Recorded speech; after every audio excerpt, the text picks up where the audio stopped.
ডিভোর্সের পর আজ আমি আমার বাবার বাড়িতে এসেছি 3 দিন হলো, কিন্তু গত 3 দিনে আমার পরিবার আমাকে ভালো করে বুঝিয়ে দিয়েছে যে এই পরিবারে আমার অবস্থানটা ঠিক কোথায়। গত 3 দিনে আমার বারে বারে মনে হয়েছে এই পরিবারে না এসে আমার হয়তো মরে যাওয়াটাই ভালো ছিল। ডিভোর্সের পর প্রথম দিন সকালে যখন আমি আমার মায়ের সাথে নাস্তার টেবিলে বসলাম, আমার মা আমাকে উদ্দেশ্য করে বলল, এই বয়সে ছেলেরা একটু একটু এমন করে, তোমার আর একটু মানিয়ে নেওয়ার দরকার ছিল। আমি অবাক চোখে আমার মায়ের দিকে তাকিয়ে রইলাম, কিন্তু কিছুই বলতে পারলাম না। ঠিক ওই দিন দুপুরবেলায় যখন আমি আমার বাবার সাথে লাঞ্চ করতে বসলাম, আমার বাবা আমাকে উদ্দেশ্য করে বলল, তোমার আরো একটু ধৈর্যশীল হওয়া উচিত ছিল। সংসার করতে গেলে অনেক বেশি ধৈর্যের প্রয়োজন হয়, বুঝতে পেরেছো?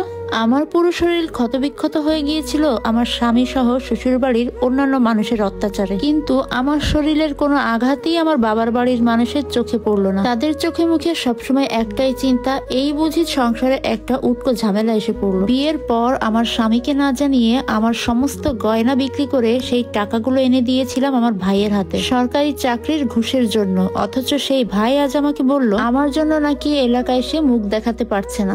আমার যে ছোট বোনটি বিয়ের আগে প্রেগনেন্ট হয়ে গিয়েছিল, শুধুমাত্র তার মান সম্মানের কথা ভেবে আমি তার প্রেমিকের হাতে পায়ে ধরে তার সাথে আমার বোনের বিয়ে দিয়ে দিয়েছিলাম। সেই বোন আজ আমাকে বলল, সংসার করতে গেলে একটু একটু এরকম হবে, তাই বলে স্বামী সহ শ্বশুর বাড়িকে এভাবে ছেড়ে আসা আমার নাকি একদমই উচিত হয়নি। ডিভোর্সের পরদিন সকালে আমাদের বাড়ির কাজের ছেলে রহিমের সাথে আমার দেখা হলো। রহিম আমাকে বলল, কি ব্যাপার আপা, আপনি একা কেন? দুলাভাই কোথায়? দুলাভাইকে দেখছি না যে। বিয়ের পর স্বামী ছাড়া মেয়েদের একা একা বাপের বাড়িতে আসা উচিত না।